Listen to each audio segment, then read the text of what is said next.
భాగ్యం వల్లిని తీసుకొని రామరాజు ఇంట్లోనికి వెళ్తూ ఉంటుంది. ఇంతలో అక్కడ ఉన్న భాగ్యం రామరాజు ఇంట్లోకి వెళ్తూ రామరాజు గారు, రామరాజు గారు అని చెప్పేసి అయితే గట్టిగా పిలుస్తూ ఉంటుంది. ఆ మాటలు వినగానే అక్కడ ఉన్న భద్రావతి అయితే ఏంటి ఈ భాగ్యం వల్లిని తీసుకొని రామరాజు ఇంట్లోకి వెళ్తుంది, ఏం చేస్తుందో ఏమో అని చెప్పేసి అయితే అనుకుంటూ ఉంటుంది. ఇంతలో అక్కడ ఉన్న రామరాజుని భాగ్యం గట్టిగా పిలవడంతో రామరాజు ఇంట్లో ఉన్న వాళ్ళందరూ అయితే బయటకు వస్తూ ఉంటారు. ఏంటండి ఏం జరిగింది అని చెప్పేసి అయితే రామరాజు అడుగుతూ ఉంటాడు. ఆ మాటలు వినగానే అక్కడ ఉన్న భాగ్యం మాత్రం దీని వరుస చూడండి ఒక్కసారి, ఇది ఏం మాట్లాడుతుందో మీకే బాగా అర్థమవుతుంది అని చెప్పేసి అయితే వల్లి వైపు చూస్తూ ఉంటుంది. ఇంతలో అక్కడ ఉన్న వాళ్ళందరూ అయితే ఏంటి ఇలా వచ్చారు, ఇప్పుడు ఏం జరుగుతుందో ఏమో అని చెప్పేసి అయితే చందు భయపడుతూ ఉంటాడు.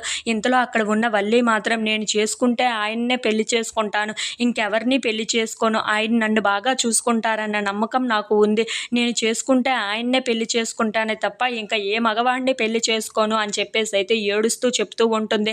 ఆ మాటలు వినగానే అక్కడ ఉన్న వాళ్ళందరూ అయితే ఒక్కసారిగా షాక్ అయిపోయి వల్లి వైపు అలా చూస్తూ ఉండిపోతారు. ఇంతలో అక్కడ ఉన్న భాగ్యం మాత్రం చూశారు కదా దీని వ్యవహారం ఎలా ఉందో, చేసుకుంటే ఆడనే చేసుకుంటుందంట, లేదంటే ఇంకెవరిని చేసుకోదంట, మీ పెద్దబ్బాయినే పెళ్లి చేసుకుంటుందటండి, ఇప్పుడు ఏం చేయమంటారు నన్ను అని చెప్పేసి అయితే భాగ్యం అంటూ ఉంటుంది. ఆ మాటలు వినగానే అక్కడ ఉన్న రామరాజు, చందు, ఇంట్లో ఉన్న వాళ్ళందరూ అయితే చాలా సంతోషిస్తూ అక్కడ ఉన్న భాగ్యం వైపు వల్లి వైపు అలా చూస్తూ ఉండిపోతారు. ఇంతలో అక్కడ ఉన్న చందు అయితే వల్లి వైపు చాలా ప్రేమగా చూస్తూ ఉంటాడు.